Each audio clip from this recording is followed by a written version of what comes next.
Yo, welcome back to the Transfer Portal CFB podcast presented by No Context CFB.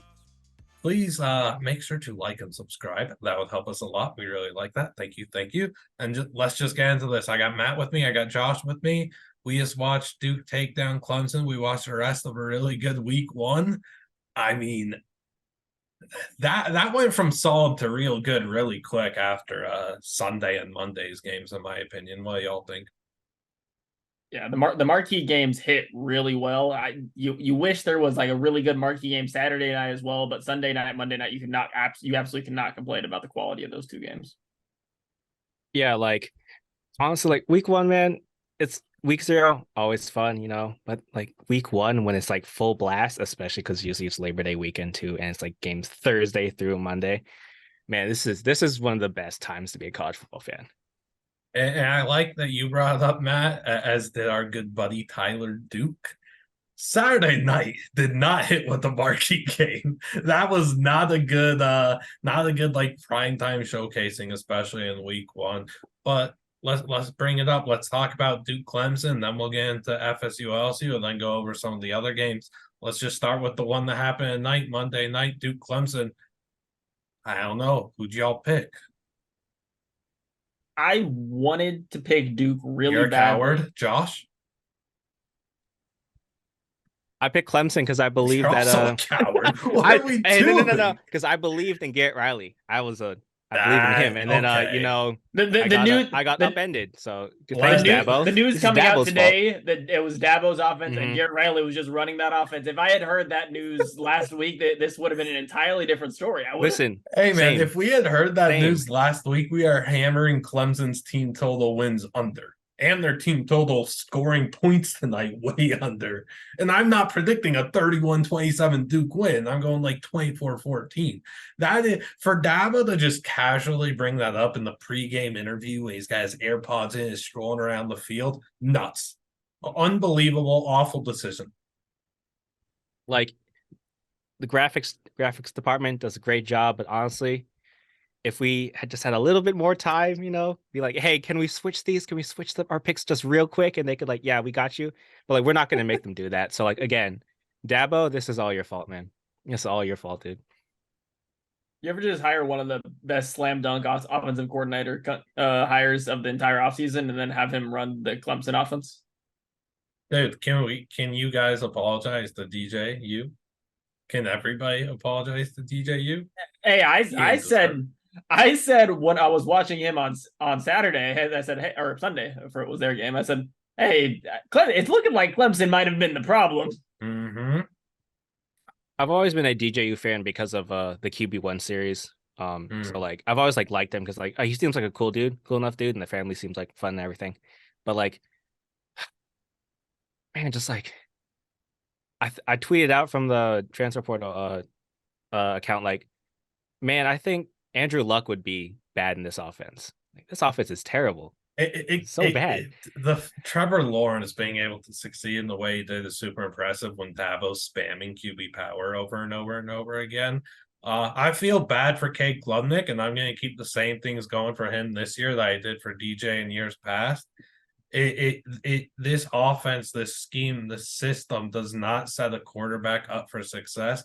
The offensive line is completely mediocre. Dabo is infatuated with the quarterback run, the quarterback power, quick swings, quick short passes, all that. They don't develop receivers well anymore. They just don't. They haven't hit on one since Justin Ross, and Dabo helped cause Justin Ross's career to spiral downhill, and he's finally picking it back up, and good for him. But it's not a quarterback friendly system. This team doesn't have the dudes at receiver either. And again, they can't develop them. And when I tweeted out earlier, which is kind of going semi-viral, which just doesn't happen on my actual account, people were saying that me saying Clemson never has dudes at receiver. They thought I was talking about like the Mike Williams, the T. Higgins of the world. Like, what are we doing? I was so clearly just using never as like, an expressive statement. Like, very recently, they just don't have the guys at receiver and they don't develop, and it shows yet again. Klubnik's not set up for success. DJ wasn't. If I'm a quarterback, if I'm a highly talented quarterback, why do I want to go play? That has like dreams of playing in the NFL. Why do I want to go play for Dabo Sweeney? If I had dreams of playing college football, why would I go play for Dabo Sweeney? Oh god. Just like, man, Clemson is Iowa with makeup. Dabo is Jimbo with more titles, thanks to really good QBs. That's it. That's it. That'll It's- be clipped and put and tweeted out. Clip That's it. good. I want to That's clip. good. That's good. That's the first two. Well, I have like intro, but then my next two bullet points. Those are my bullet points. I mean that with my whole heart, man. This is despicable. Just ugh. And like they have one of the top defensive units in the country, and they were balling out tonight. A part of it was Duke's play calling at times was just a bit odd. That 3rd and 2 at the end of the half, after Matt, you point out they went for on 4th and 7, had so much confidence, and then went with the run. 3rd and 2 was mind boggling. I didn't get it. But Clemson's defense they did a lot of good things tonight. It's an impressive unit up front. I mean, you have two true freshmen going out there just crushing it, and a really good secondary. Duke has a really strong offensive line. Riley never really had much time to throw at all. Outside of the first drive, they were never really looking for anything to progress in the passing game and get like progressive looks and stuff going downfield and vertically. It was all very quick hitting because Clemson's pass rush was consistently again there. The secondary was playing very well. And then they kind of stopped the run late, and that's just a factor of the Clemson offense Clemsoning every other drive, every single drive in the second half, and Clemson's defense just being like, "It's over. What do you want us to do? We did our part. Y'all didn't help us." Fumbling twice inside the 2-yard line is just detrimental. Like that's not something that it really can't happen once, and then to do it again a second time is bad. But all Clemson has on offense is Shipley. But beyond Shipley, like Antonio Williams separated a little bit, but other than that, there just wasn't anything going on downfield. Like Cade was getting a little bit of time to throw, but there was no one to throw to. Everyone was covered. People thought of Hunter Renfrow as like, oh, he's just some scrappy wide receiver who like comes up in these random big games. No, man, like that dude legitimately, like people talk about how when he first stepped on Clemson's campus, he was roasting defenders. Like Clemson just doesn't have a get open dude. They have like they don't even have dudes. They just have people out there. Like no offense to those Clemson guys, but they just have people. They recruit a lot of the same type of receiver, like 6'2", 6'3", or bigger, jump ball threat. Doesn't separate much, but is a good athlete. That's really what they recruit receiver, and then they consistently miss, and the guys transfer out. Like it's just bad what they're identifying at receiver and how they're not even developing these guys. Because you could look down at Wake Forest and they get similar builds, like a Jamal Banks, like a A.T. Perry, and they all thrive in their offense. So let's flip the script. I put the Duke shirt on tonight that former Duke basketball student manager, Cousin Alex, gave to me. So shout out Cousin Alex. Big win for him tonight. But let's talk about Duke, because this was a game where they faced a good bit of adversity. They overcame it. They got a top 10 win, preseason poll albeit, but top 10 win at home to start the year.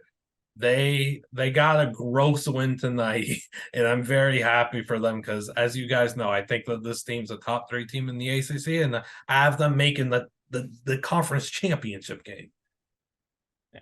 The offense was fine, other than some questionable play calling and just a bit of a just very conservative game plan. But the defense was really impressive, only allowing 7 points, and those 7 points coming on a really short field. Though they only had to drive 18 yards for that touchdown. It was just really impressive. They showed a lot of fight. And like the biggest thing is like we're talking about like Clemson, like their defense is really, really good, and the offense is bad. Like Duke's offense isn't gonna light it up all season, but they're gonna do enough, especially if this defense keeps it up. Like Duke is a serious threat in the ACC. And like, I disagree. Riley Leonard, with man, that. love that dude. I think Duke's offense is gonna light it up. I mean, they still scored 28 tonight on a very good Clemson defense. It's going to be one of the top units in the country. As I mentioned a few minutes ago, they weren't looking for anything vertically aside from the first drive. You saw some more of the downfield looks. They did like twice, and Riley kind of hit him quick, and they weren't looking vertical. One of Riley Leonard's favorite routes to throw is the sluggo. He loves throwing it to Samir Hagans, We didn't see that tonight. You're going to see it a whole lot this season. How about Jalen Calhoun? He struggled mightily in this game. He had the muffed punt. He had a few other drops. He's going to be a key receiver for him this year. And Jordan Moore is really good too. Like, they have 3 very quality receivers, but as I've said all offseason, the issue with Duke is the media doesn't hype these guys up. And you ask any fan in the country, name a player on Clemson that's not name a player on Duke that's not Riley Leonard. What's the percentage that you're getting an actual answer from? Is it around like 90% that don't know another player on this team before tonight? Like, they don't have the name value. That Duke offense is going to light it up. I said before the season they beat one of Clemson or Notre Dame. No, they win both those games now. I'm fully in on Duke. This was a gross win to get, and I love seeing a team that I'm very high on win a gross game like that, and it makes me even more impressed because I know this was not one of their better efforts, and they found a way to win and dominate in the end in that second half. So I'm all in on Duke. The offense is going to light it up. You're going to see more vertical throws from Riley Leonard this fall. How about his touchdown run to completely flip the game on the? Oh my goodness! Didn't you love the sneaky athleticism comments after that one? I don't want to talk about that.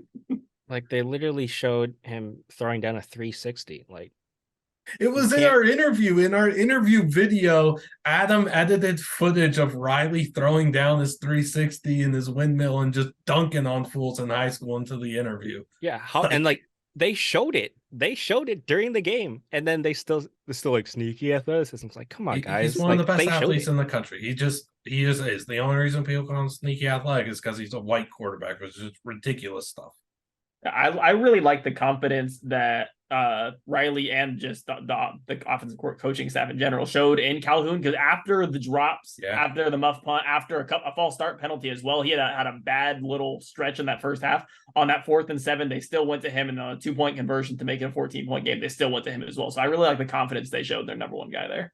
Even with Jock Moore, after he fumbled, they still went back to him, and they're like, or Kofta and you. Their running backs are really good too. The offensive line, Graham Barden played a really good game. He had on Riley's run up the left sideline for about 20, 30-ish yards. I'm not sure what the number is. Graham Barden had a really good seal for him to open up the gap. I thought Duke's offensive line against that Clemson front 7 was a very good matchup going in, and it delivered. Both units won and both units lost. It was just a really good matchup, and Duke's offense line's going to be really good this season. Their defense was spectacular. I mean, I told my brother at the beginning of the game, after like the second or third play Clemson ran, Duke's secondary has like 4 or 5 legit guys on it that are very, very good players. Again, the name value isn't there, but you saw those guys thrive. That unit was very disruptive tonight. They got after it in pass rush too. Duke's scary. They're so scary. The O-line was really impressive. Not allowing any sacks against that Clemson deep front is impressive. Yeah, and Mike Elko's just an elite coach. I hope he sticks at Duke for the foreseeable future, because he has that contract extension that he inked, and it'd just be fun to see Duke be a legit football program. But you know very well, money talks, and being at a big brand talks. And he's got a big few contract offers coming his way after this season. I mean, they're not paying Coach K anymore, so they probably have leftover money now to just throw around. I think Duke will be fine. Also, disrespecting memorable factor. That's another name that casuals could come up with like real fast. Come on. Okay. Well, hey man, I'm very happy with Duke winning that game. I had them preseason number 17. The fact that people don't project teams like they should heavily in the preseason is nuts. Spoiler for the top 25s we kind of preview at the end of this podcast. I have Duke number 12 now. It just is what it is. That's a great win for them. I'm so high on that team. 10-2, 11-1, I think is what's gonna happen. Like, Duke has a legit crazy good football team. It's nuts to think about. Let's go down to another team in the ACC though. Perhaps the king in the ACC. Florida State whooped the Tigers of LSU. Let's talk about that one, folks. The second half was really impressive, because the first half they struggled a lot. The offense wasn't really clicking. The defense was still playing well, but the offense was struggling to get in sync. But in the second half, they just really put it all together. And Jordan Travis, after a couple really bad throws and decisions in the first half, locked in and put together a really solid performance. Yeah, Jordan Travis was like doing early career Jordan Travis things. It's like, all right, man, did he just turn around? Did he turn back into a pumpkin? Then he figured it out. Because I mean, it kind of helps when all your receivers are like 7'11". So I mean, I'm not taking anything away from him, but like it does really help. Like especially Keon Coleman, another former basketball stud. Like, man, that was just that's so I love Calvin Johnson. I mean, who doesn't? But like just like chucking it up to him, triple coverage, that was really fun to watch. Like Jordan Travis can kind of do that all season with Keon Coleman, Johnny Wilson, Jaheim Bell, Kyle Morlock, every other tall dude they have. This is gonna be so much fun to watch them destroy Clemson by 28 points in what the 23rd, I think, September. They have a loaded offensive unit. It's as equally loaded on defense. It's a joy to watch. In that first half, it was very like Spider-Man meme for Daniels and Travis.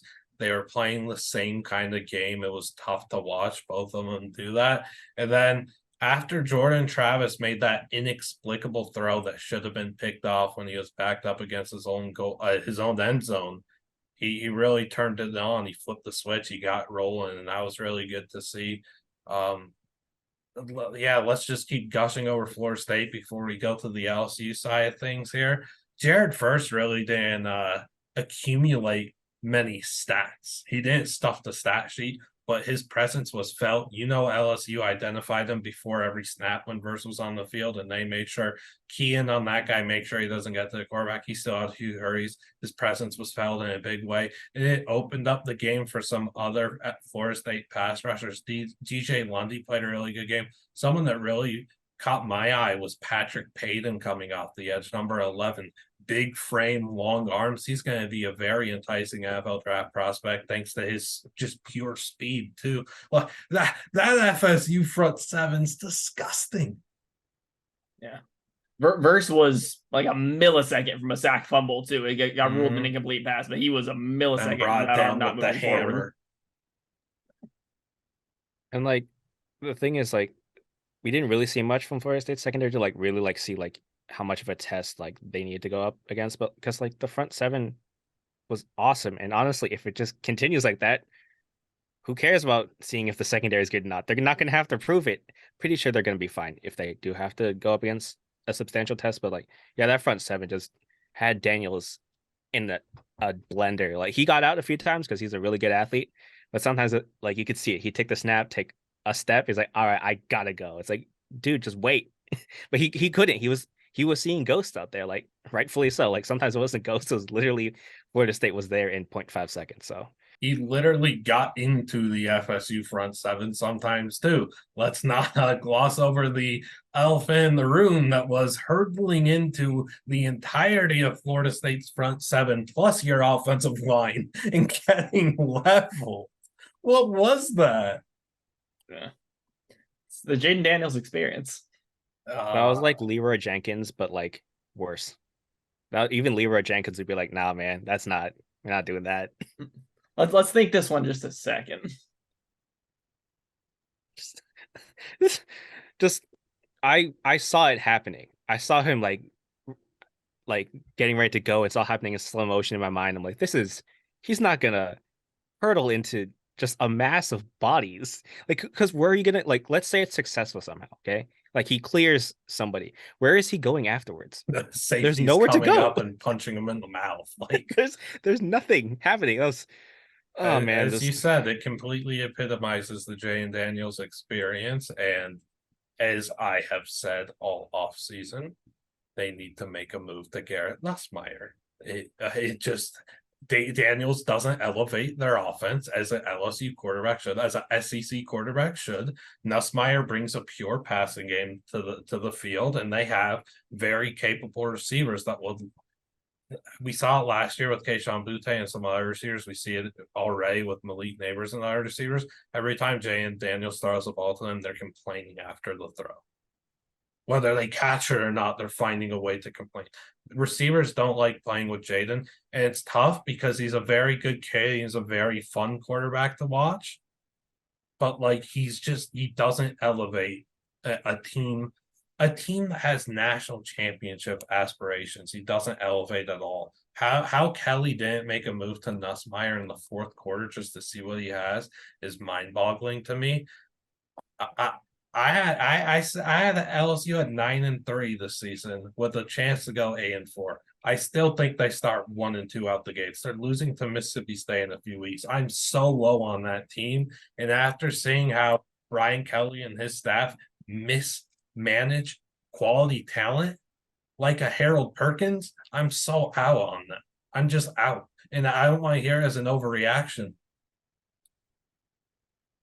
Yeah, the Harold Perkins decision is definitely questionable, as he's arguably your best defender and is not playing hardly at all.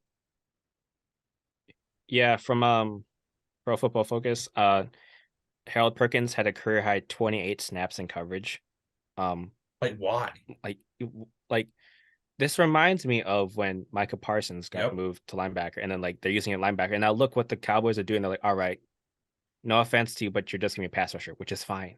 Like, no offense to Harold Perkins, but like he did a good job of spying Travis. Like that's fine, but like you do a better job of just letting him go. It's great to be versatile, but it's also great Yeah. to get sacks. Yeah, And like so being so versatile made Isaiah Simmons forget how to play football.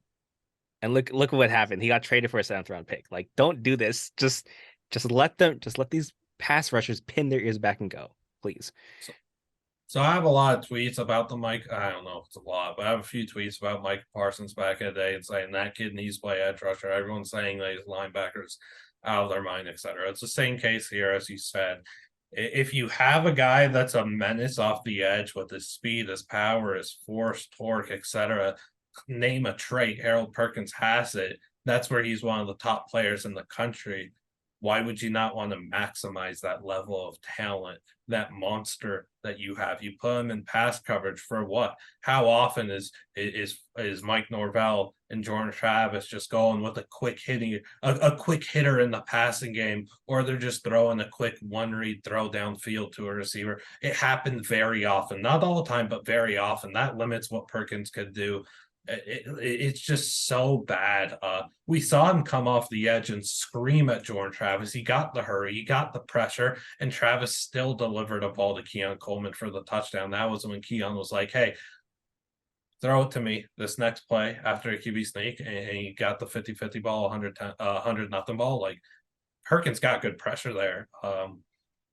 It's tough too, because I think LSU has a lot of quality pieces, as a top SEC team should.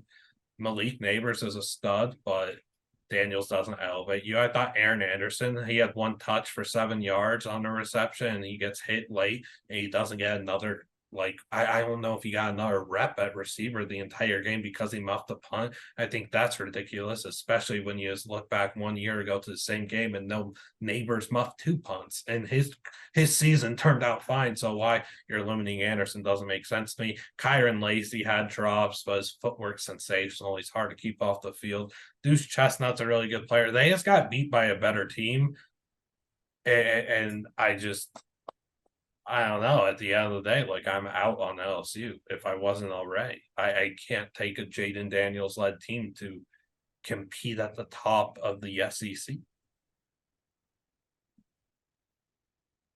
I'm just gonna blame Herm Edwards for breaking Jaden Daniels. This is all Herm Edwards' fault, honestly. That's what I'm gonna say. All right. Well, anyone want to nominate another game to talk about? Or you want me to nominate it? I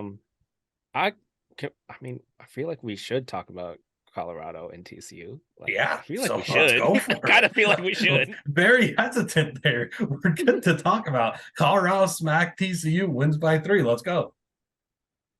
I wouldn't. Hold on. I'm not gonna say smacked. I'm gonna say they the Sean Lewis offense smacked them. Yeah. I'm gonna say that Colorado could be this year's TCU, because I feel like they're gonna live and die by the TCU close game. Like, look at TCU's games last year. They won a bunch of nail biters, but because they had a crazy offensive talent, like NFL dudes got drafted, like not as good as the Colorado guys, and an offensive mastermind in Sean Lewis. Like, I feel like they could be this year's TCU just because they're just gonna score 40, 50 points a game and just win wild ones because their defense does need a little work still. But you don't need it when it's fine. You just outscore everybody. Like they're going to be this year's TCU or some semblance of that. I'll let you cook. I'll let you have it. But I will say, the Pac-12, they play in the Pac-12. They're not in the Big 12 yet, which is extremely mediocre. They have to go up against Oregon on the road. They have to host SC. They have to go to UCLA. They have Oregon State at home. They still are going to play Arizona offenses. That's really good. They have to go at Wazoo and at Utah to end their season. Good for them that they avoid Washington and that lethal offense. But I don't know if the Colorado defense as a whole is going to be able to hold up against some of the top quarterbacks in this conference. Like this this conference and the quarterbacks it's ridiculous. I think Colorado can make a bowl game. I really do. I don't know about the whole playoff angle though, and I don't know if they're going to be able to outscore every team they play in high scoring games. I think that's a faulty. I think it was kind of a farce, I suppose, that TCU did in close fashion so often, but we're talking about USC too, who's kind of going to be under the same mold here. And I'd argue that they just have a better offense than Colorado. They have more dudes in their receiving room. They have a better offensive line.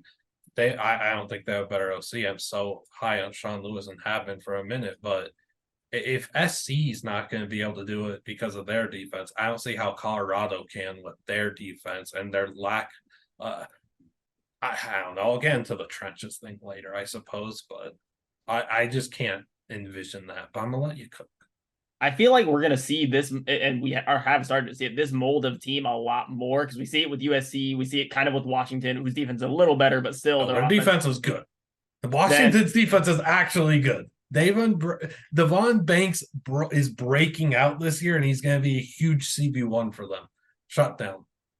Yeah, but we're going to see teams that their offense is amazing, and then their defense is kind of really reliant on big plays and turnovers. Like USC last year obviously had at least three defensive touchdowns. Kind of like the Duke defense last year was third in turnover differential. They bend, and they get a big play, a fumble, a pick six, something. And I feel like that mold of defense is something we're going to see a lot more in the coming years because it's a trend that's working. Because we saw it with TCU last year. We see it with USC being successful. So I think it's a trend we're going to see start happening over the next couple of years. Yeah, Arkansas a few years ago, because they just didn't have dudes on defense. They're just like, all right, we're going to literally just drop 8 and let you get into the red zone and try and figure it out and play red zone roulette. And they've been pretty good with it. And not saying Colorado is going to do that because they have a few more dudes in secondary. Travis Hunter, shout out, of course. But okay, I won't say they'll make the playoff because that is Liam's right. The Pac-12 is has a lot more heavy hitters than last year's Big 12 did. It has 11 teams that are well worth the watch. I don't think ASU is. I think everyone else is. Yeah, but I think honestly, they will be like TCU, except the thing is that it's just better competition. And honestly, I think the biggest takeaway is that the Pac-12 is just going to prevent themselves from getting to the playoff again because everyone's going to have at least 2 losses. So another one last gasp for the Pac-12 and no playoff, even though we'll have way better teams and whoever makes the playoff. Indeed. And I think Sean Lewis, again, masterclass from him. The script was immaculate. Last year when he was at Kent State, I had high hopes for him and the offense and the pieces that they had. I thought he would parlay the success into a Power 5 head coaching job after his season. It didn't. He simply would have, if he doesn't take this OC job, he's probably just Kent State's head coach again this year. And who knows how Kent State would be. They would have returned a lot of talent, but heck of a job by Deion Sanders and his guys to I'm not going to say find Sean Lewis, but pinpoint him as the guy to help accelerate this offense. It was one of the best moves in the entire offseason, regardless of transfer portal and coaching carousel. Getting Sean Lewis was seismic, and we saw his effect early on. It was very simple for Shedeur Sanders. You're going to use your intelligence to win, your precision to win, and you're going to find our guys quick and easy, and it worked. And what he was able to do with that was they masked their offensive line, which is one of their weaker units on both sides of the ball in the trenches. That's where they're most weak at. That's where they're most susceptible to getting beat. But when you're throwing the ball so quick, so often, and the ball's out of your hands in a nanosecond, your offensive line is going to look pretty good. And it did. Like, Sean Lewis deserves a whole lot more credit for that.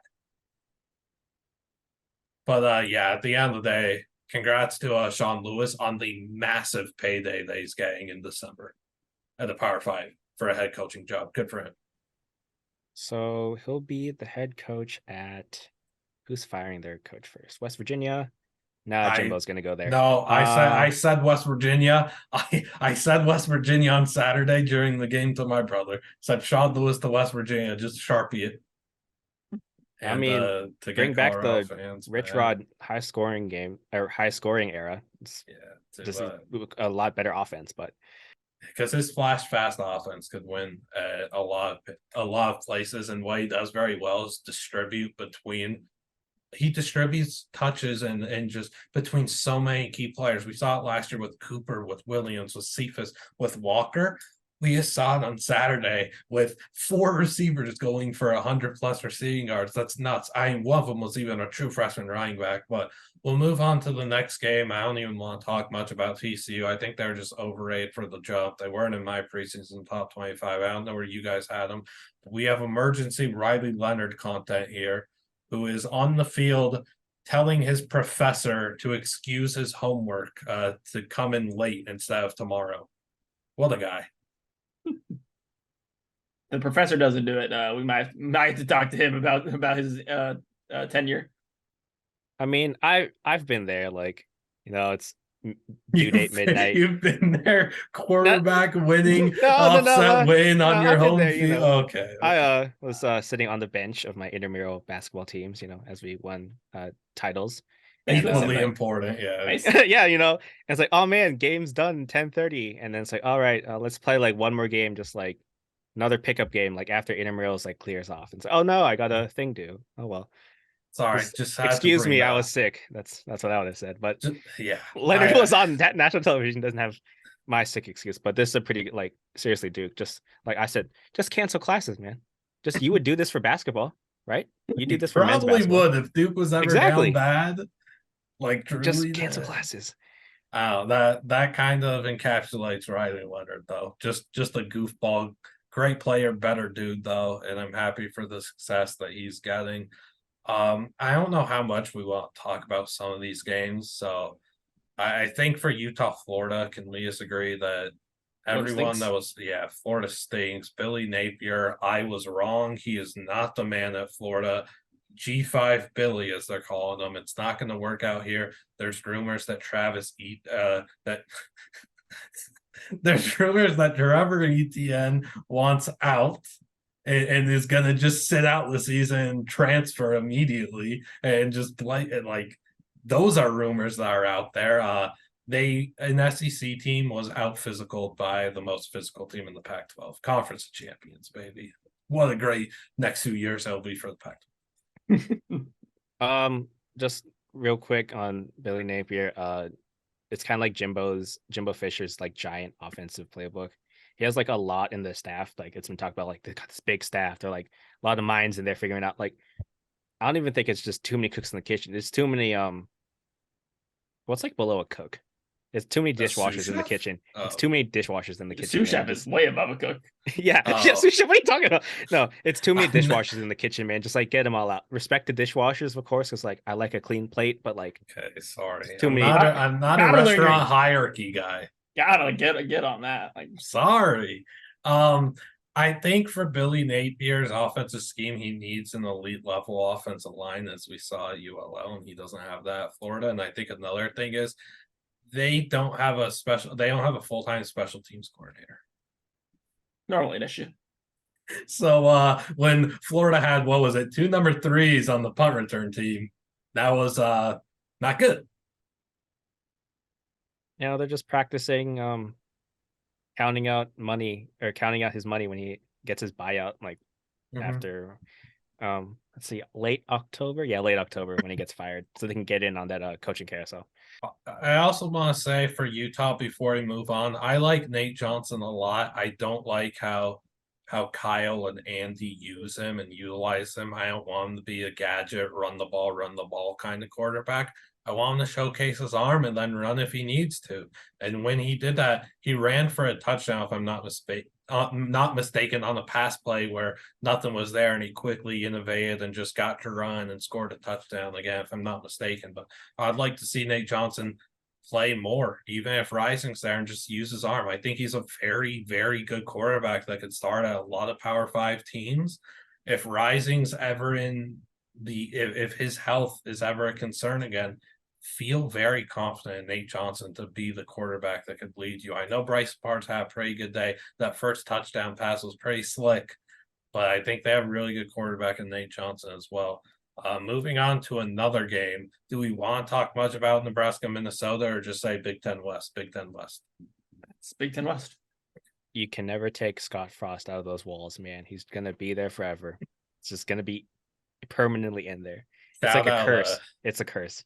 The Nebraska curse is back. Shout out Daniel Jackson, immaculate footwork. His route and his toe tap to a CLD was nuts. The Southern Utah ASU game was something. The old Haboob delay, classic Haboob. Am I right? The one last thing I'll say about that Nebraska game, that game deserved to be played in 30-degree weather. It really belonged. It didn't belong in the summer. Dude, as a guy that is back in Minnesota hard this year, when I saw on our week 0 recap pod, when I brought up to Karan, the big game boomer curse might be a thing. You went to New Mexico State, they got smacked. Then BGB was out there at the Minnesota game. I thought they were dead to rights. So congrats to the Gophers on overcoming that and Kansas denying it from happening. Kansas and Duke, known football schools, man. They're always only about football. So Louisville, Georgia Tech, soft spot. Sorry, Matthew. That was disgusting. Louisville, its defense was abysmal. They have so many playmakers on the offense, too, that they were failing to get the balls in their hands a large portion of the game. That was a big parlay, too. The Miami Bowl. Oh, yeah, Miami's back. How did we – Miami's back. The under barely hitting. What a time. Miami has never looked better in its history of a school. This is the best. They also Miami look really bad. They did, in fact, also look really bad. Yes. Good for you, man. TVD stonks. It would be hard to be lower. It went from the floor to like the first step on a staircase. That's where it went to. Stanford, Hawaii was another one Friday night, the Hawaii test. Hawaii was a big letdown, but the bright spot there was Shager still looked good, Ashlock looked good. Stanford looked really fun, though, and Coach Taylor kind of had the offense humming and bringing a smile to my face. I had a lot of fun watching Stanford's offense. It was very enjoyable. I'm a sicko. I'll admit it. The amount, Benjamin Yurosek had 9 for 138 and a touchdown. That's the Nerd Nation football that we need, and the funky looks he was given. I had a lot of fun, man. Stanford might not win a lot of games, but I'm going to have fun watching that sickos team. I'm ready to bet the over in the USC Stanford game next week. I'm excited about it. Their offense what is Rosett going to do? What's the prediction? Same thing. 9 for 190. And his great grandpa is invented the baby carrot. Going back real quick to the Miami Bowl. You just want to gloss over baby carrot invention? Okay. It's a dude. Bowl, yeah. It's a dude. It's a dog. Mark Fletcher Jr., true freshman running back, dog. He's really good. Now we can talk about baby carrots. Baby carrots are great. My dogs love them. My Lily loves baby carrots. It is her favorite thing. She won't eat anything else. She'll eat a packet of baby carrots in a day. You want to eat French fries like Mr. Bruin?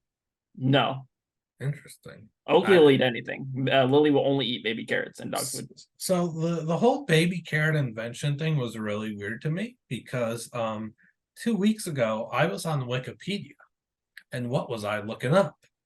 The baby carrot and how that came to be. Because I heard someone say, that baby carrots aren't a real thing, and it's just like they don't grow out the ground or anything. Like, you got to manufacture these things, and like you're looking it up now, Matt. Like, absolutely, yeah. Like I was blown away by this concept, and I didn't I didn't remember the name of who invented it or anything. I didn't pay attention to that because I didn't think it was necessary info I would need 2 weeks later for Benjamin Urosik's great grandpa. Shout out Mike. Say his name on there? Yeah, Mike Yurosek. What? Like, that's wild. California carrot farmer Mike Yurosek in 1986. My brain is so college football oriented that I fluked into a college football fact here with the invention of the baby carrot. Well, to be fair, it's not really an invention. He didn't like learn how to grow it or anything. He just had the idea that we should cut them smaller and sell them that way. That was his idea. Oh, what a genius. He just said, hey guys, what if we just had carrots smaller? Liam, did they call you baby carrot as a kid because you're a ginger? No. They called me the flying tomato. And Liam Buttman. And Liam Buttman and Liam Bluntman. And I had a substitute teacher in middle school that hated me a lot. And he called me, I kid you not, like 20-ish variations in roll call of my name and never got it right in one day. Welcome back to the Transfer Portal CFP, Yes. which is now We therapy. love The T stands for football. therapy. We do love with Liam. We do love college football. Drew Aller looked good. Michael Penix looked good. As a guy with a Drew Aller Heisman ticket, I was very happy with his performance. I am scared to death of the quarterback at Washington. That is my biggest takeaway from this week is the last couple of years looking at the draft, like quarterbacks have been there's one or two guys, and then if it falls off, quarterback play in the country is at a really high level, just nationwide right now. There's like 20-25 guys that are really, really good quarterbacks right now. How bad is it to be a fringe quarterback in the NFL right now? Their jobs are tanking teams like the Buccaneers, the Cardinals. They should be thrilled that they are going to be bad in the next couple of years. The Rams are going to need a quarterback. Whoa! They have Stetson Bennett. My apologies, sir. They'll need a quarterback in 3 years when he retires, but the Chargers need a quarterback after the whole Max Duggan debacle. I believe still in their practice squad, though. But there's like. Get for quarterbacks that are on the fringe right now in the NFL, get ready to learn Canadian. Sorry, Trey Ford is there. What a dog. You see his run tonight? Just people, if you don't know who Trey Ford is, I had Trey Ford pegged as a Russell Wilson with more athleticism type guy coming out in the draft. And of course, the NFL didn't like him for some reason. It's fine. He's in Canada tearing it up. It's awesome. That's all we care about. And shout out Sickos Committee for always just plastering the timeline with CFL stuff so I never miss it. Trey Ford's run tonight was wild. Back to the college football / NFL quarterback stuff. Free Nathan Rourke. Can someone get him a QB2 job? Like, what are we doing there? Anyway, Curtis didn't play this week, so that's okay. Ohio, for your weekly Ohio update, Ohio had some guys out this week. They didn't play Wigslaws and Rourke, most notably. They still won. It wasn't pretty, but it's okay. Oregon scored 81 of them things. Be a good team. That poor duck. That duck died. He did. I saw the video. I forget the exact number, but it was in the 500s. The amount of push-ups he did. It's a lot of push-ups. Don't worry, the duck was snapping back because some people would just say like, "Oh, the duck was giving up at the end." Duck's like, "Hey, I was about to do sit-ups. Say my name." I think no, because they didn't say duck. They just said like some Twitter accounts or X, whatever. They're like the mascot for Oregon just gave up. It's like, and the Puddles quote tweeted. It's like, "Hey man, no, I was gonna do sit-ups. I was gonna get that ab work in. Y'all just hating on me, just cutting away too early." You don't need to call it X here. You can call it Twitter. This is what it is. Okay. Oklahoma made Butch Jones literally cry on the sidelines, and I felt so bad. That was one of the saddest things I've ever seen on like a college football field. The head coach crying. Like, that was brutal to see. I felt really bad for him. Like, I guess people maybe poke fun at him, but like, you gotta understand the amount of effort and preparation and work that he puts in to get his team ready and for the product to not look good, albeit I mean, like, I don't even think Oklahoma's that good. It's just, it's so deflating, and the emotions got the best of them. People poking fun at them is nuts. That's one of the saddest things I've seen on the field. It really is. I feel terrible for him. I think he was just crying because he realized that he was at Cincinnati and he could have been at where Cincinnati is, and now he's at Arkansas State. So Buffalo, Wisconsin happened. I thought Buffalo legit had him. It, That it looked second half. bad. It looked bad for a second for the Wisconsin fans out there. It you know, if you want to play, you know, I don't know, I can't say it's overreacting for me, but just to flow it out there will look better in week one. Wisconsin's quarterback or SMU's quarterback. I'll let the mic drop. Preston still looked really good. Oh my goodness. hey, it's the Stone Age, man. We're back in the Stone Age, and that's a good thing. Yeah, you want to talk about another guy that's going to be on the NFL radars? Holy moly, man. His ball placement's ridiculous. North Carolina sent South Carolina into, I mean, Shane Beamer, as Dan calls him, Coach Skits and Bits.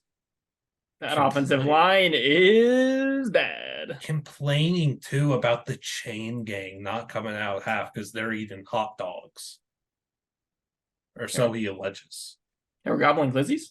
They were. Apparently the chain gang was glizzy goblins channeling their inner Joey Chestnut, and Shane Beamer didn't like it, and he was like, that messed up our onside kick or something. I mean, when you have an opportunity to get high quality mayo onto your hot dogs, like what else are you gonna do, man? Put anything else on it. any condiment in the world I will take over mayonnaise, I promise. And UNC just out physical them so hard, and you know, respect to UNC. That was a really impressive performance, and it's gonna be fun to watch them when a guy named Devontae Walker is finally ruled eligible. Drake May, the Devontae Walker is gonna move the needle so much. And then too, for South Carolina, Antoine Wells not playing much at all after he got hurt was pretty tough. And then I still think DQ Smith looked good. Like, that was a bright spot, but otherwise, credit to Spencer Rattler for at least finding a way to make things happen while he got pressured. How many times? Upwards of 193. It was 9 sacks, and then I believe however many snaps he had dropping back, it was a pressure on every play, at least one. That's a kid who, I know he comes off very unlikable at times, especially because of the high school stuff he did, but he's been dealt a pretty rough hand with the whole Caleb Williams gunning for his job thing and Oklahoma fans turning on him, to now playing for a South Carolina team who's got a really good passing attack that he leads that forgot to employ offensive line. Speaking of Caleb Williams, that guy's pretty good. He's good, yeah. Too bad the nation can't watch him. Dude, 2 weeks in a row. It's okay. No, that's good. That's good. Hear me out. That's good, because as a Pac-12 team, part of their garbage deal, thank you, Pac-12 higher-ups, each Pac-12 team has to play a minimum of 3 games on Pac-12 Network each season. SC's already burned 2 of them. They're only going to have 1 more game this season where they're on Pac-12 Network, so you'll be able to watch them play all high-quality matchups and throw the ball around. That's very good. You didn't want to really waste them against San Jose State and Nevada, did you? I would have liked to watch Nevada. No, personally. I spin zoned the heck out of that. And it, like, here's another thing, like, honestly, shout out to like the Pac-12 network production, like, is always really good. It's just, again, no one can see it. Just like, Yogi Roth is elite at what he does, and none of us get to hear him cook. You know who did watch that game? The Idaho State Twitter admins. Oh my gosh. So that's one of the most hilarious things I've ever seen in my life. I feel bad because I think I got them to delete all their clips. Oh yeah, just to fill people in, like, Idaho State's tweeting out game highlight clips, and they're using let's not say it. We're not gonna say the name. Whoa, do not leak that name. Yeah, that's a clutch tight. A Pirate's life for Idaho State, and then and then they started like clipping clips from like was it YouTube TV or something, but like they But would still leave yes, in they would still leave the in like overlay.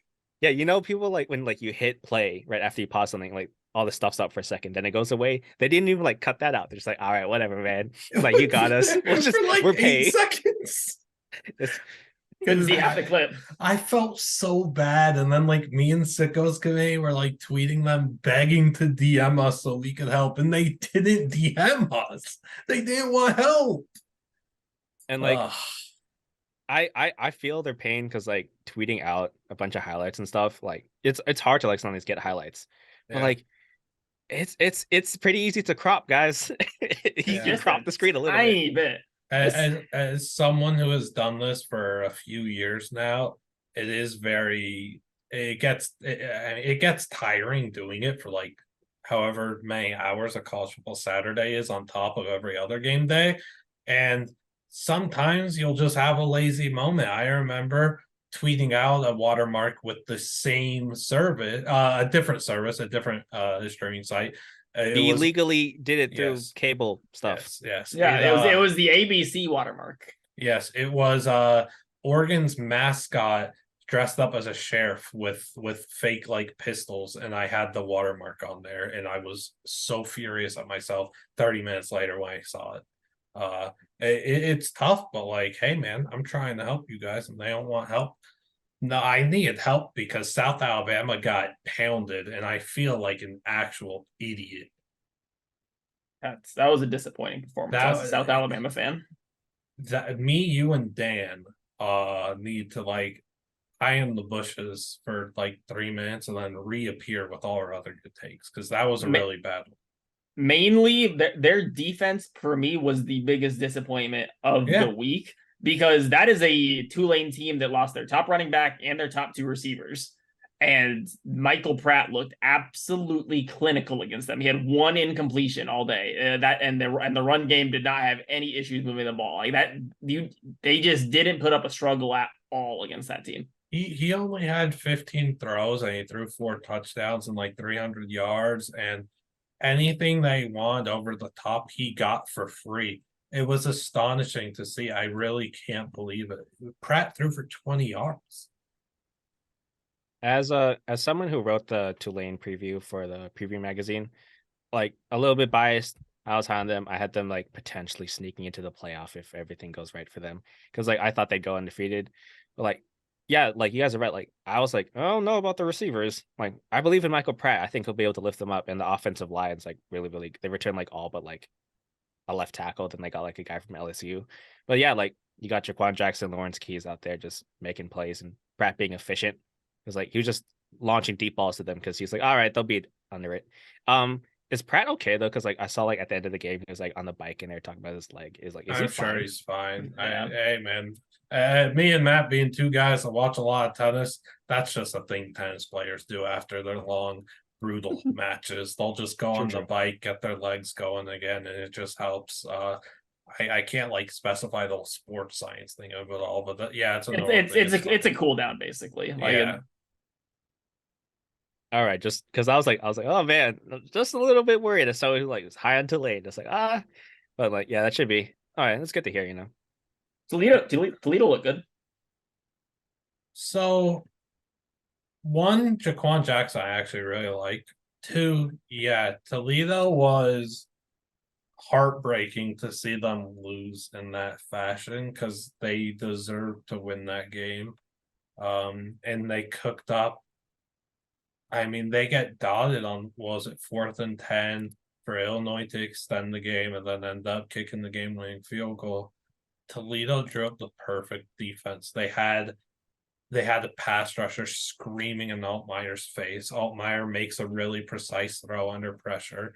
It's dropped into the it like for the pressure that was in his face and the coverage that there was, that is a high level throw. Yeah, and it's a very good catch, and it's brutal for Toledo because you take if that's the play that's going to go out 100 times, you're taking that 99 times out of 100. And I think the one time it just burned them. It fluked them. It was a farce. It got them. Illinois got the better of them. If you do it 100 times, same exact rep after rep, Toledo's winning it almost every time, I think. You know, another game that had a, if you throw that pass 100 times, it's probably incomplete 90%, 90 times. Wyoming, Texas Tech. Andrew Peasley, 4th and 7. Wyoming, underdogs against Texas Tech. I mentioned them on the upset video, and I didn't take it because I was a coward. And shame on me. We're But both cowards because I didn't exactly. take Northern Illinois or Duke, and I opted to go 0-2 instead. Yeah, same here. Same here. We're good at this, eh? Really, if we pick you an upset pod, sorry. But yeah, Wyoming, Andrew Peasley, 4th and 7, game on the line. Texas Tech marches guys up into the box. It's like, all right, they're coming. And they get him. But he gets to throw off just in time, touchdown, running for the 2-point conversion, double overtime win for Wyoming. Man. And the quote he said at the end, like, take him to the deep end of the pool and they're gonna fall. Like, dude, that was pretty cold-blooded, man. Cold, yeah. yeah. Like, Wyoming site like tweeted at the transfer portal account like t-shirt, like they already have that on a t-shirt, and I may or may not have bought it. And They tweeted that to us? Somewhere on there, like, no, not Wyoming, like some Wyoming like fan site or something. But like, I may or may not have bought that shirt, and it may or may not be making an appearance. Because shout out to Wyoming. After years of me, like, I've hated on their offense because like they just run the ball, they're just gonna chew it out. Like Peasley, all right, maybe if they let him cook a little bit more, like I'll watch some Cowboys football. I actually really like enjoying. I like watching Wyoming football, even with the heavy run game. It's kind, I don't know, it's just refreshing to see. I think it's in due part because I think they have the best field design in the entire country. I think the midfield logo is incredible, and the end zones are outrageously underrated. And I just think their uniform set's underrated. So I think maybe that plays into me loving like watching Wyoming. But like Peasley's a dog for that performance, and he's battling adversity every single snap, the injuries he went through. He got snubbed on our dog of the week, I'll be honest. We're giving that to GJ Kinney at Texas State because I think coaches should also be in line for those awards. And how we're like 40 minutes into this and we haven't even mentioned Texas State and what GJ Kinney just cooked up, and what the program he took over was in such rough shape. And he just went out and beat Baylor as 26.5-point underdogs opening week. Because I was saving it. You were saving it? Yeah. That was my best moment of the week. Oh. I mean, it's just, and again, like, final score was like 42-31, something like that. It wasn't even that close. Like, Baylor got like a few at the end there because like Texas State's defense was just out on the field so much and they were like they were getting tired out there because Texas State's offense, man, they made TJ Finley look amazing. Like, no offense to TJ Finley, but he's bounced around a few times for a reason. But now he's out there looking like a Colt Brennan Award finalist. He is the week 1 leader in the Colt Brennan Award clubhouse, in my opinion. He did win Group of 5 / FCS Player of the Week for us. He is already. He also beat out Malik Hornsby for the QB1 job, which Hornsby was already committed there, and then Finley committed after. And so, like, I feel for Hornsby. I really wanted him to get his opportunity, but good for TJ. He deserves this. And yeah, Matt, your best moment. So let's just let you have the floor, man. I mean, this is a team that it's an entirely changed team. GJ Kinney brought in 56 new transfers this year, second only to Colorado. So that it is an entirely new team, basically, and he has rebuilt this team in his identity. And it just kind of goes to show the talent level that's out there in the FCS and the low group of 5 levels. Like, everyone saw this guy put up 56 points a game at Incarnate Word. They saw his offense, and now he's proven that his offense and his scheme can do this against like big dog Power 5 opponents. So it just goes to show the talent level that's out there if some of these guys get shots.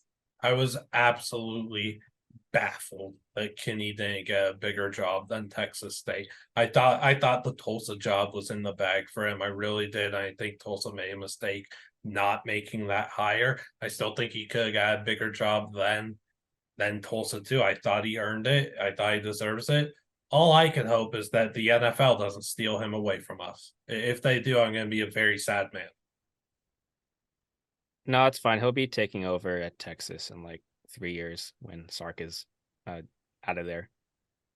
GJ ain't gonna be at Texas State that long. He might be out because this is one of the most impressive. So on the Sun Belt preview, Dan and I were both like pretty optimistic about Texas State because we both believe in Kenny and everything. And like you have Ashton Hawkins, who we both love, who wasn't even like their leading receiver. It's Joey Hobart from Utah Tech / Dixie State, who was a menace last year, was always on our graphics for top D1 performing receivers. That catch he made too on the sidelines, one-handed, was ridiculous. The tracking was so impressive, but we are both optimistic about Texas State. I think he had them. I think we both agreed that they were like fourth, that they're going to finish fourth in the Sun Belt West, which was a big win for them. I could be wrong.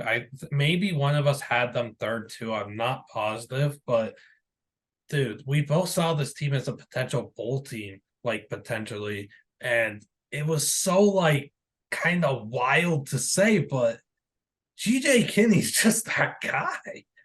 Like, it's the same thing as Sean Lewis. Like, it's not the same offense. I'm not saying that. I'm saying that these are two head coaches that deserve really strong Power 5 head coaching jobs that can move the needle so much if they get that opportunity. They find talent, they maximize it, they get the most out of their quarterbacks. That's all I'm saying. They're good. They're good coaches, man. Joey Hobart had a great catch, but his nickname might be better.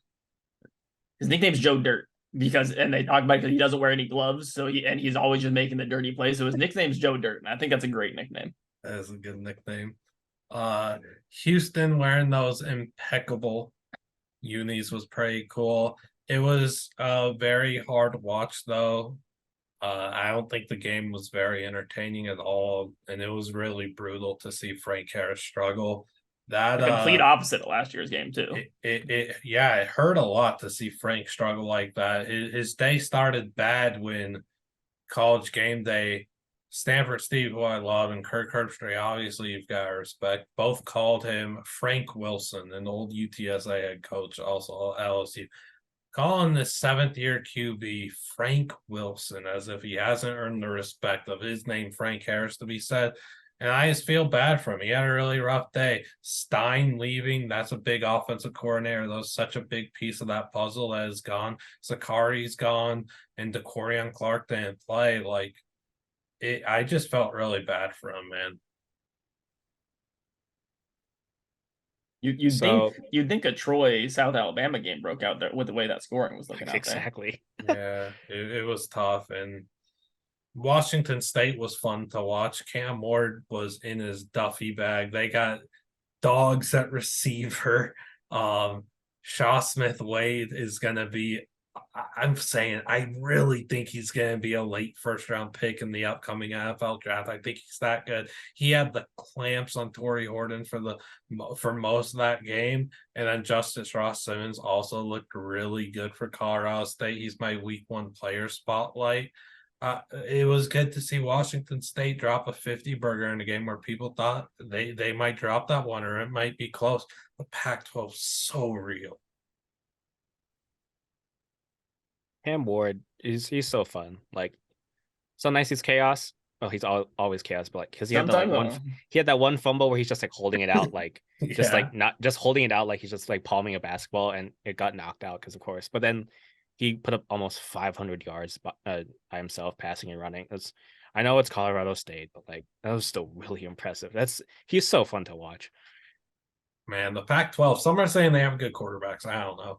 It's it stinks that more people haven't watched this league in years past. Obviously, we all know it. The talent level wasn't the same that it is now, but it's always been a fun league with fun offenses and really good players. And I mean, this year has 10 quarterbacks that I would say minimum that are just very fun to watch, and we'll see how it goes with Rashada and with I'm blanking on his name, the Stanford quarterback. I'm blanking on his name. He was fun to watch too, but I don't know if he's going to be up there yet. Ashton Daniels. I think that's right. I think apologies for not remembering your name, dude. Like, we're very new to you. Yeah, man. Like, you shut up, man. But yeah, shout out. He threw good passes to Eurosek, which I really enjoyed. But 10 QBs and one of them didn't start. Yeah, that's what I wanted to end with. It was UCLA Coastal, the Dante Moore show. Chip Kelly, thank you for speaking out on the terrible commercials.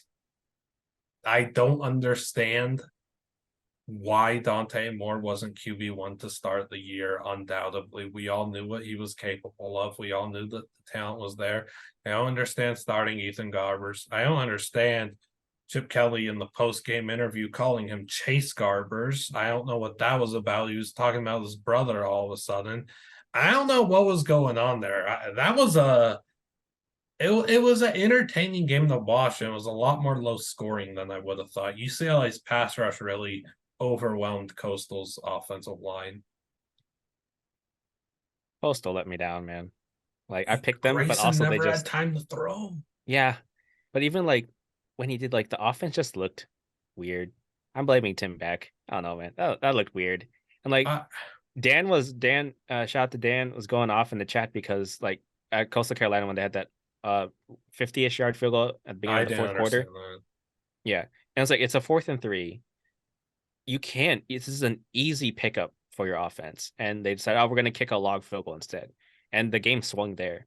And like UCLA, like they're just figuring stuff out with their quarterback. Well, Chip Kelly was figuring stuff out. I don't know. And Yeah. UCLA was really gettable this game. And Coastal just threw the game away. It was disappointing to watch because like I really feel like Coastal should have had that game if the offense just wasn't so weird and disjointed. Like if they don't kick that field goal, like the very next play is Dante Moore's 70, 60, whatever yard touchdown. So like that the entire game shifts on that one decision. And I'm a big Travis Trickett guy, and I'm not going to fault him for it either because I don't think that makes sense. I do think it correlates to Beck, and the concerns that we had when Coastal hired him was because he is absolutely infatuated with quick screens and swings and just short passing game stuff. But Coastal's going to cook most when Grayson has some more time in the pocket and could look downfield and just be a wizard with the rock. We saw some of the throws they made. I tweeted out, NFL evaluators are going to love what they saw from Grayson in that game because of what he had to face and how good he looked at times. It wasn't pretty for him. He threw 2 interceptions. He wasn't as accurate as he always is, but he had pressure in his face every single snap, and he was still delivering good balls. He was still fighting. He was getting roughed up time and time again. He was fighting back against one of the Murphys. Like, I don't know. And him and Sam Pinckney were good, and Jared Brown was pretty solid, and we saw his speed on full display. I think Coastal's going to be really good. It's the offensive line that needs to figure out a way to hold up and help Grayson and these guys out so he can get the ball into their playmakers' hands. And I think Coastal will be good. I wouldn't go back to the whole screen and short passing game on a consistent basis. I don't think it fits this team that much. I think they have too many talented players that they need to. Whatever. UCLA though, yeah. Dante Moore, J. Michael Sturdivant, as I tweeted out in January, that duo will make grown men cry, and it might have. I didn't cry, but there might have been folks out there that did. Coastal Carolina fans probably. I don't know. I just thought it was so funny that Dante finally gets into the game and then immediately, instantly, it's the Moore to Sturdivant connection off rip. It reminded me a lot of Garbers. It reminded me a lot of week 1 last year, the Klubnik DJU thing, where DJ, like everyone's saying, all right, we need to get Cade in. DJU struggling to move the ball down the field, and then Cade comes in and instantly, like the easiest touchdown drive you've ever seen in your life. It reminded me a lot of that. So it was a very gettable game for Coastal, but fate wouldn't have it that way. All good. I think Coastal will be good. I think UCLA, I still think that they're like a 6-7 win team. I think the defense is I think the secondary is bad. I don't think the secondary is very good. They're going to have to rely on Latu and the rest of the pass rush heavily to get after it, overwhelm offensive lines and everything. I don't know if that's going to be able to do that on a consistent basis. But let's end this with most impressive performance. I'll start with you, Matt. Colorado's the cheating answer, but I'll actually go with Washington. Because that's a pretty good Boise State team. Like that's an offense that I think is going to be good against most teams, and they just manhandled them. I thought it was going to be a fairly close game. I think I bet on the spread, which is 14.5, and it really, that game wasn't a contest from the second quarter on. The defense did really well to hold the Broncos run game in check. A Broncos run game that has a really good running quarterback and then two really good running backs as well. And then the offense did everything we expected to. Penix is amazing. That receiver room's amazing. So I'm gonna say Washington. Josh? I'm gonna go Florida State, man. Like I was like high on them, but I wasn't high enough to think that they're a legit playoff threat.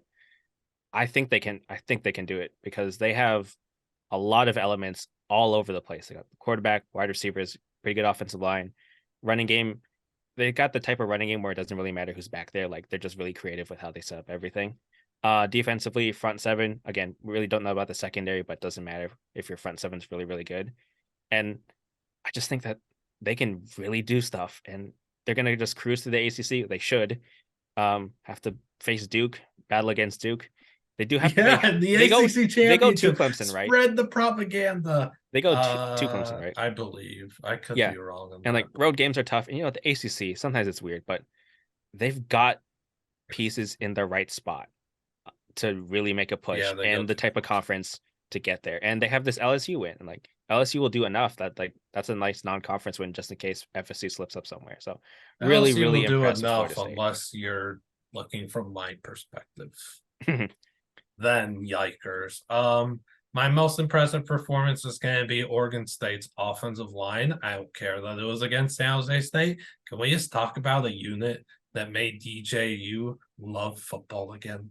Thank you so much, Dodgers. You're not getting this kid to play in the MLB because at least DJ will get his chance in the NFL, whether it's a practice squad or just preseason looks, or I'll go play in the CFL eventually. I don't know. He has a career in pro football, though, whether it's NFL or CFL.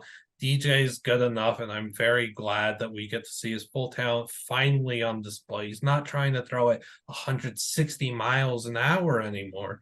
He's taking what the defense gives him. He's throwing frozen ropes, and the offensive line is giving him an eternity to throw. And hey, it's one of the best offensive line units in the country. We knew that going in.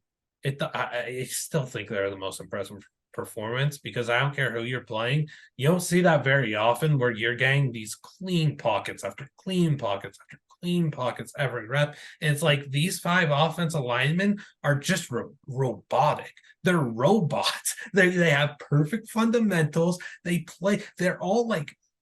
They're like robotic Siamese twins that just know what each other's thinking at all times. I guess they're not twins and they're whatever five is, but quintuplets, sure. Look at you with the knowledge, but like they're so locked in there, just mentally and physically, and it's so impressive to watch. So I'll go with that. I'll go to you, Josh. I'll go you first, Josh. Most disappointing performance. I kind of touched on it already, but Coastal Carolina again. I really thought they should have had this game. Just I don't know about Tim Beck. Just making our boy Grayson McCall look really average out there. Not his fault, not Grayson's fault. Yeah, like just really disappointing. I thought that they would still have that creative stuff, that creative offense that's made them really, really good the past few seasons, and it just looked weird. And they should have beaten UCLA. Could have done it, and they didn't. I already talked about the South Alabama defense, but I'll go with the Ohio State offense, which we actually haven't talked about yet. But we don't need to talk about that. Golly, was that bad? Let's get Devin Brown some reps in there. The running back rotation that we're rotating too much. I don't think Chip Trayanum needed that many carries, even though he was the most efficient runner today. I think we have to let Mion and Travion get rolling a little bit, and then obviously the receiving variety, Caden Stover just really shouldn't be our leading receiver by like a factor of 4 when we have Marvin Harris and Ibeka on the field. So yeah, I'm going to say the Ohio State offense. And the Julian Fleming infatuation that was there, the Ohio State fans have been waiting for eons, and now it's there, and it's just overtaking targets from Carnell Tate, who I'm going to say first for some reason, and Marvin Ibeka. Hey, man, you say get Devin Brown some more snaps. He got snaps, and Ryan Day Ryan Day is I think he's a very political coach in the sense that he has his guys and those are his guys and those are his only guys and he only wants to see his guys thrive. McCourt's someone that he was his guy in the recruiting process. This has been his guy. He wants to see McCourt thrive at QB1 and run his garbage system. So when Devin Brown got in, it was QB power, QB power, QB power, blah, blah, blah. Garbage stuff, not fun to watch.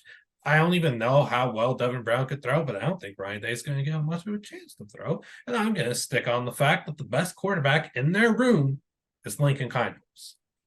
Continue to say it.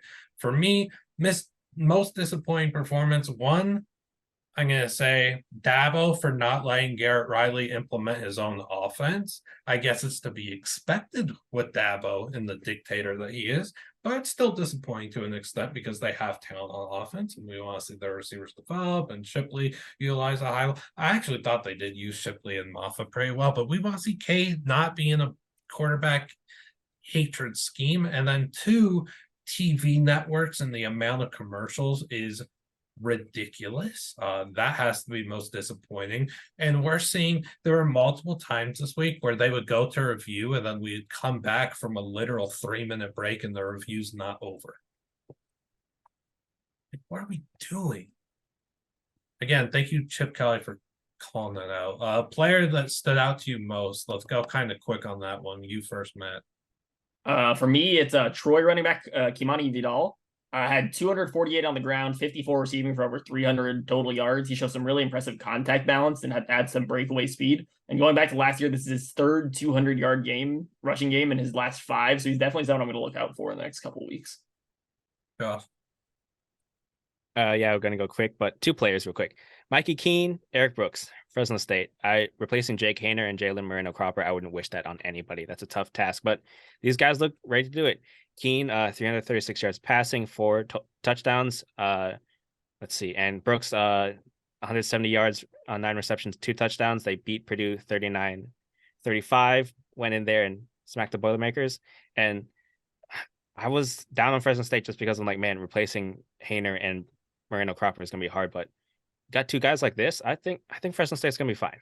Yeah, it was a very impressive win, and I also have doubted Fresno State coming into the season. I really liked how they used Jalen Gill as well. I'm very glad that they kind of took my recommendation of just using him as they used Nico Remigio.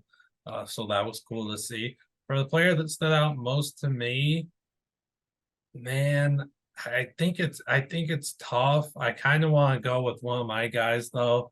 So I'll go with he deserves a shout out. Traylon Washington, he had like a 60-yard scamper. Louisiana's running back. I think this is an NFL running back that we're looking at. He's the next great Raging Cajuns running back. He's a track star. He's fast. He's thick. He's got a great build for a running back. He's everything that you're going to want in a running back. He's just going to blossom in the stardom as these next few months go by. The biggest takeaway from week 1, we'll just do that kind of quickly, like just very quickly, Matt. I already talked about it a little bit, but the general state of QB play in the country is very, very good. Josh? Nick Saban is slipping because he did not get Riley Leonard on Alabama's campus and get him there as his QB1. Okay. I think Alabama will be fine at quarterback play. Biggest takeaway for me is Michigan State's still going to be a dumpster fire, and you've got to get Mel Tucker out of there soon. I think that if Michigan State loses to one of Indiana or Rutgers, they're going to fire him after that game. So a little bit of a takeaway prediction thing there. Best moment from week 1. I already talked about mine. It was Texas State. You did indeed, Josh.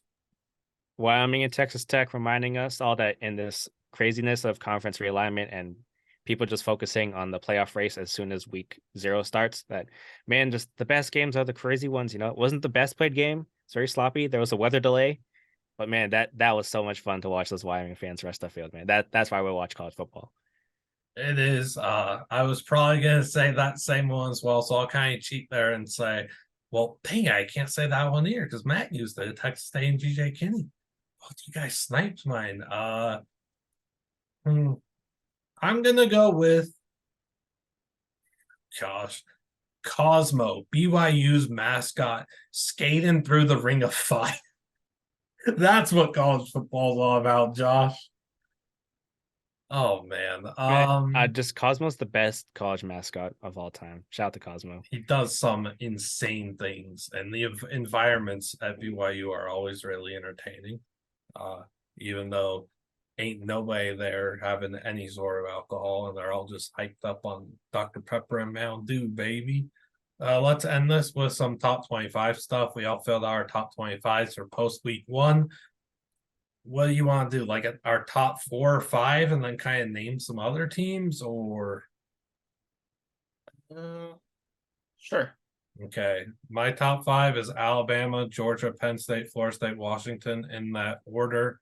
I only flipped Florida State from 5 to 4 and Washington from 4 to 5, which was not a product of Washington. It was just Florida State. Mine is in order: Georgia, Alabama, Penn State, Florida State, Michigan.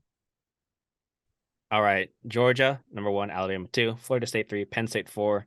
I still believe that just Ohio State's offensive talent will work it out. So I have them at 5. Sicko. I have them at 5. I think if they get the right quarterback in there, the offense will start cooking. So I still got them in there.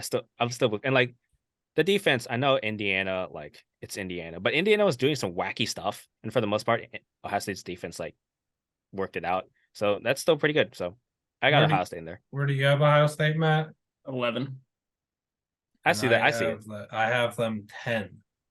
Other notables, I have Oregon State at 11. I had them 12 preseason. I'm just moving them up 1 spot to 11. I have Oregon 8. Oregon State.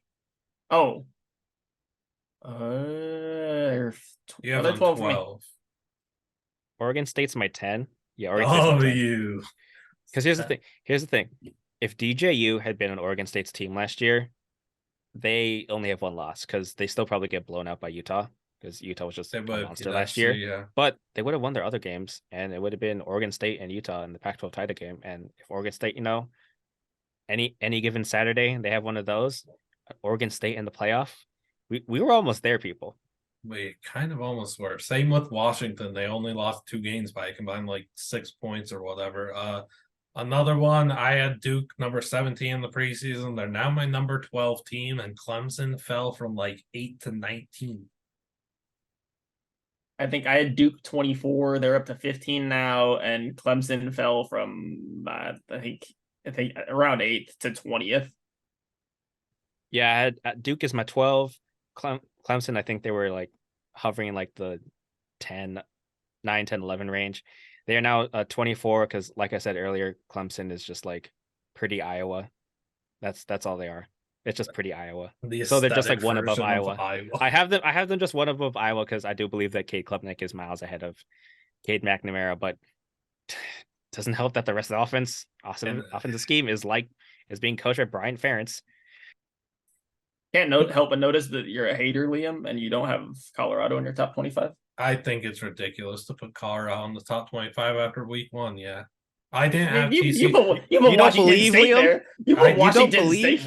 Because I think Washington State's a better all-around team than Colorado. And what I said was I wouldn't want to overreact to Colorado after 1 win against a TCU team that I wasn't high on entering the year. Like, I think as a whole, the Big 12 is just a big pile of mediocrity. I wasn't high on TCU. I didn't have them ranked in the preseason. The media got them to 17. Cool. 2022 didn't matter.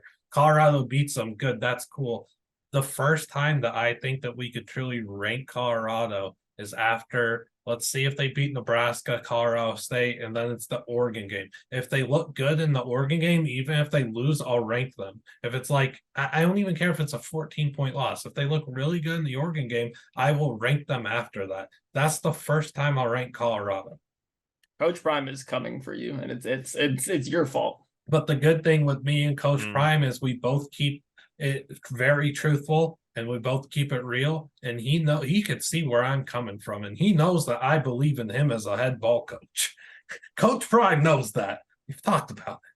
Yeah, Liam and I think it was just the 2 of us when Deion Sanders was hired way back when, like a year ago, and we were pretty high on it. So, but here's the thing, like Liam, and I'll say it, I'm religious. You know why? I've seen the light. The light is Travis Hunter Jr.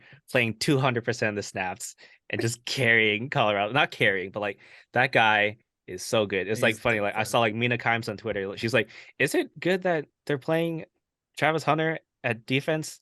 Because I feel like he's better reserved for offense." And like seconds later, like he got the pick, and she's like, "Oh, okay, I see it now." Like no offense to her, because of course like she's doing her NFL stuff, but Yeah. like yeah, they see it now, and we've seen it. We know. It's fine. Travis Hunter is there. Travis Hunter alone is why I have Colorado. Where do I have them ranked? I just clicked off that. They are my 22. second. Yeah, they're 22, and And that has them Travis Hunter Jr. 21. just 21, yeah. All yeah, right. it's And Travis the light of Travis Hunter Jr. and I am in the church of Travis Hunter Jr. and Travis has himself winning the Heisman with Shador finishing second, which is very cool. I love that.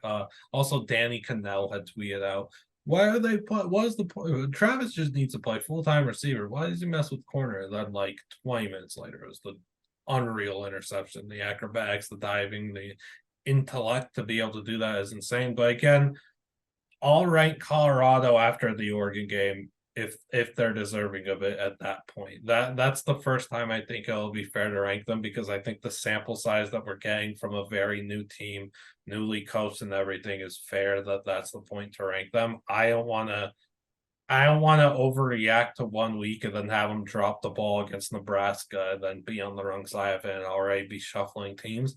I don't think that makes sense. Also, Coach Prime knows I was watching Jackson State the last few years with them there. I don't care if it was like a standalone game on a Sunday when they were playing in the Denny's Orange Bowl Classic, or if it was just on another Saturday and I had them up on my computer. I was watching Jackson State. I was watching Shador. I was watching Travis. Like, Malachi Weidman. Like, I was watching those dudes. Another surprising team that you guys have. Well, you guys don't have Wazoo. Wazoo was like either my first or second team out, to be fair. Okay, so they were. Where do y'all have Tennessee? 10. No, 9 actually. 13. I have them at 16. Yeah, 16. Just man, like Joe Milton, he's got the arm. He showed it off a few times, but like, I don't know, man. Like, I've also seen other Joe Milton. People know what I'm talking about. So I don't know, man. Like, there's a reason, because he was the starter, and then Hendon, or 2-3 years ago, and then Hendon Hooker took over, and then it was Hendon's job. There's a reason for that. But I mean, also, if Joe Milton does what I think he can easily do and become nuclear in this offense, like I will move Tennessee up. But right now, I don't know, man. It's all quarterback based. So I just moved Utah to 13 and Tennessee to 14 live on air. Thank you, Josh. oh yeah. I just want to say real quick. So USC, I got them at 7, Oregon 8, Washington 9, Oregon State 10, God. Utah at 11. Pac-12 it. We're gonna go out. I say we because I'm a Washington fan. We're gonna go out this final year swinging, man. It's gonna be back to really good, great Pac-12 play. We're gonna be there, and unfortunately, no one's gonna be in the playoff because we're all gonna go 10-2. This would have been a perfect year for the 12-team playoff for the Pac-12. We would have had 6 teams in, and instead we're gonna get no teams in. It's gonna be so sad. But in prime Pac-12 spirit, they wouldn't have it any other way than cannibalizing each other like the good old days. That's just what we do out here. Okay, maybe not we. I'm not a cannibalist. Don't take that out of context, please.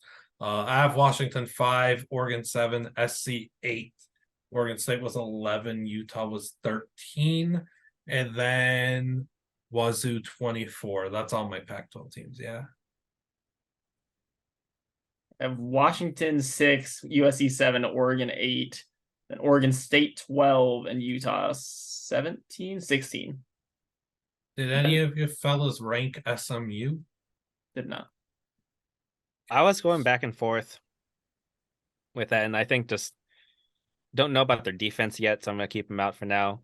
And also, like, because like some of my teams like down here, it's either like I believe in their defenses, like Iowa. I think I might just have them permanently at 25 because honestly, that's just what they're gonna do, because they're gonna go 7-5, 8-4 again. Their defense is gonna be spectacular. It's like, man, we're gonna keep saying, man, if this team had had a pulse at offensive coordinator, they'd be up there, but it's I have them unranked. I ain't doing fair enough. it. Yeah, I'm I not. see it. So I had Minnesota ranked 18 in the preseason. I straight up dropped them. I don't care about the win. I don't want to rank a Big Ten West team. I'll just keep it real. I have no business thinking that a Big Ten West team needs to be ranked. So I'm gonna roll with that. Another team that I had ranked that one that I dropped was Western Kentucky, which was just more of a fault of Malachi Corley getting hurt. Dalvin Smith got hurt. I thought their performance was decent. I thought Austin Reed overcame a lot of adversity in that game. It was really good, but maybe I was too quick to jump on Western Kentucky as a top 25 team. I'll let it play out a little bit more before I insert them. I still think it's an 11-1 team at the end of the day if Malachi is still healthy. Last thing from me, kind of off that, a lot of us in the transfer portal, we were high on Western Kentucky as the potential Group of 5 representative in the Year 6. Again, like I said earlier, I'm super high in Tulane, and I have them 13, and that is because I'm very high on them and I believe in them. So that's the last thing from me. I have them 23. I had them unranked in the preseason because I was very skeptical. And Matt, you have them 24. 24. Any other teams we need to bring up? Who's your highest ranked Big 12 team? We'll end on that. The silence because we're searching. We got to go deep. Texas. What? 14. 14? Josh? Yeah, same here. Texas at 14. That Yeah. I know his first game of the season. I don't know. And offense, like overall, they did fine, but like it was a little too janky. And maybe they're just working stuff out because it's Rice and they're getting ready for Alabama. But it was like this offense should look better. I don't know. Yeah, I went Kansas State 17, Texas 18. Again, I just think that conference is going to be so mid. I think it's going to be so bad. You're telling me how far you did don't believe... LSU fall for you guys?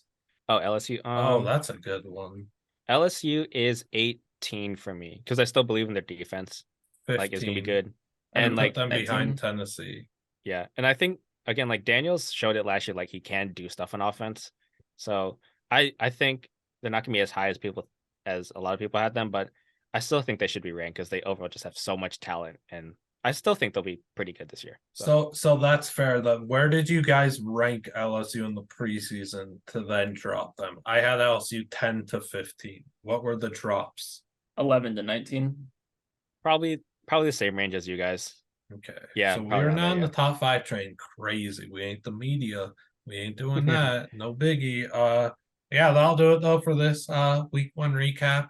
I don't know how long we went, but I hope you guys enjoyed the coverage and depth and all that. Covered a lot of stuff, and I guess just short amount of time when you really think about it. But we thank y'all for watching. Matt did not like that. Matt's got places to be. In terms of what the amount of time we spend on Earth, yeah, it was a short time, sure. Yeah, well, it was about 90 minutes. I could still go another like 3-4 hours. Y'all are tripping. We missed like half the games. We didn't even talk about the scene. We didn't talk about the T-Rex head. We didn't talk about Evan Stewart, how good he was at A&M. We could talk about a lot more. We didn't even dive into the FCS. Shame on us. South Dakota State, Montana State this week. Matchup of 2 top 3 teams. Be on the lookout for that. But just real quick, if you haven't seen it, go check out the ending of I think it's Virginia State versus Norfolk State. Yes, just go check that out. That is the most college football ending you'll ever see. We're not going to talk about it anymore because we're just going to save it. Just go watch it. All right. Thank y'all again for watching this, listening. Make sure to like and subscribe if you are on YouTube. We'll see you out next one. Just continue to trust us for good college football content. I think we did a very good job covering the whole dang thing, unlike a lot of other outlets. So we'll keep cooking. You guys just eat our plates, dishes. I'm not good at all restaurant food. I believe